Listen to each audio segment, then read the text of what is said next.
Attachment theory argues that a strong emotional and physical bond with a primary caregiver in the early years of life is crucial to our development. If our bond is strong and we are securely attached, we feel safe exploring the world. We know there is always that secure base to which we can return at any time. If our bond is weakened, we feel insecure. We are afraid to leave or explore a very scary world because we are unsure if we can return. People who are securely attached are said to have greater confidence, can connect with others, and, as a result, are more successful in life. People with insecure attachments tend to be distrustful of others, lack social skills, and have trouble forming relationships. There is one type of secure attachment and three types of insecure attachment: anxious, ambivalent, anxious, avoidant, and anxious, disorganized. In response to distress, the first three react in an organized manner, while the last acts disorganized. To better understand the theory, let's consider Mr. and Mrs. Smith, who have 4 children: Luca, Anne, Joe, and Amy. The Smiths are loving parents who hug, make frequent eye contact, speak warmly, and are always available to help their children. One day, Mr. Smith becomes very ill and dies. For Mrs. Smith, life now becomes very difficult. She spends all day working while simultaneously trying to care for her children. An impossible task. At 6 years old, Luca's brain is practically developed. His character is strong, and his worldview is shaped. The new situation doesn't affect him much. He knows that his mother, his safe haven, is always there. He feels securely attached. Later, he grows into a confident and optimistic young man. His self-image is positive. N3 has difficulty coping with the new lack of attention. For Anne, her mother now acts unpredictably. She is anxious about their relationship and, as a result, becomes clingy. To get her mother's attention, she needs to heighten her emotional state and scream. When her mother finally responds with a predictable response, she herself acts ambivalently and doesn't show her true feelings. Later in life, others perceive Anne as unpredictable or moody. Her self-image is less positive. Her attachment style is anxious and ambivalent.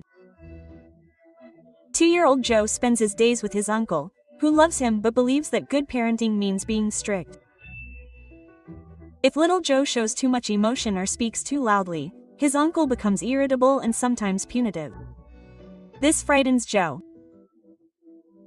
He learns that to avoid fear, he must avoid showing his feelings in other situations as well. As an adult, he continues this strategy and has trouble establishing relationships. His self-image is quite negative. His attachment style is avoidant and anxious. Amy, who is only 1 year old, is sent to daycare. The staff there is poorly trained, overworked, and often very stressed. Some are downright abusive. Amy, therefore, becomes anxious around the very people she seeks security from. This conflict completely disrupts her ideas about love and security. Because she feels unresolved fear, she tries to avoid all social situations. As an adult, she considers herself unworthy of love. Her self-image is very negative. Her attachment is anxious and disorganized. Our attachment is formed in the first years of our lives, a time when we are too young to communicate our anxiety and, as a result, we can experience high levels of stress. Then, our adrenal gland, an organ located above our kidneys, produces the stress hormones adrenaline and cortisol. Heart rate increases, blood pressure rises, and we become alert. If this happens frequently, it is called toxic stress. Toxic because it harms the child's brain development and weakens the immune system. In embryos or at a very young age, toxic stress can even alter gene expression, which can affect our health many decades later. By simulating a strange situation, we can assess an attachment style as early as 1 year of age. To do this, we let the child play with the mother for a few minutes in a room. Then, the child is left alone. The key moment is the child's reaction when the mother returns. Securely attached children usually hug their mother first, then calm down and eventually return to play. Insecurely attached children can be ambivalent and avoidant. Some can't stop crying or refuse to continue playing. The long-term effects of our attachment in the early years are well documented. Using the theory, researchers at the University of Minnesota were able to predict as early as age 3 whether a child would drop out of high school with 77% accuracy.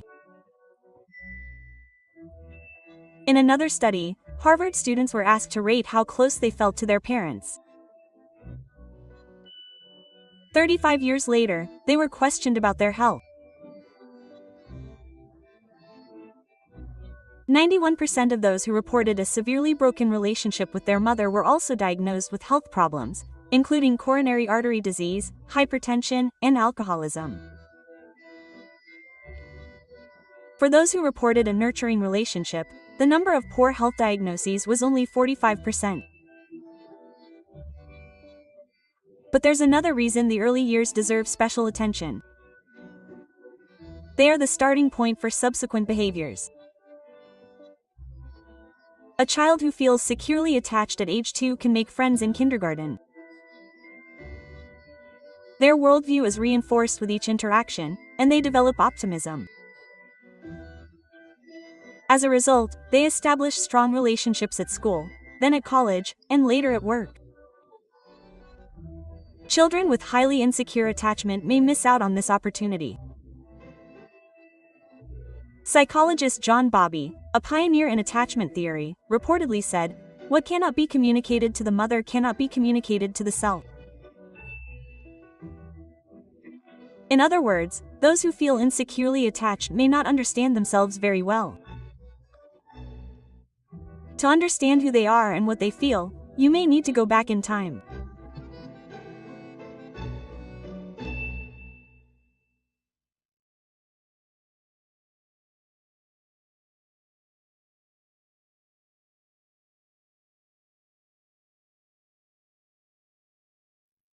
If you found this helpful, check out our other videos and subscribe. If you'd like to support our work, join us at patreon.com/sprouts. For more information and additional content, visit sproutsschools.com.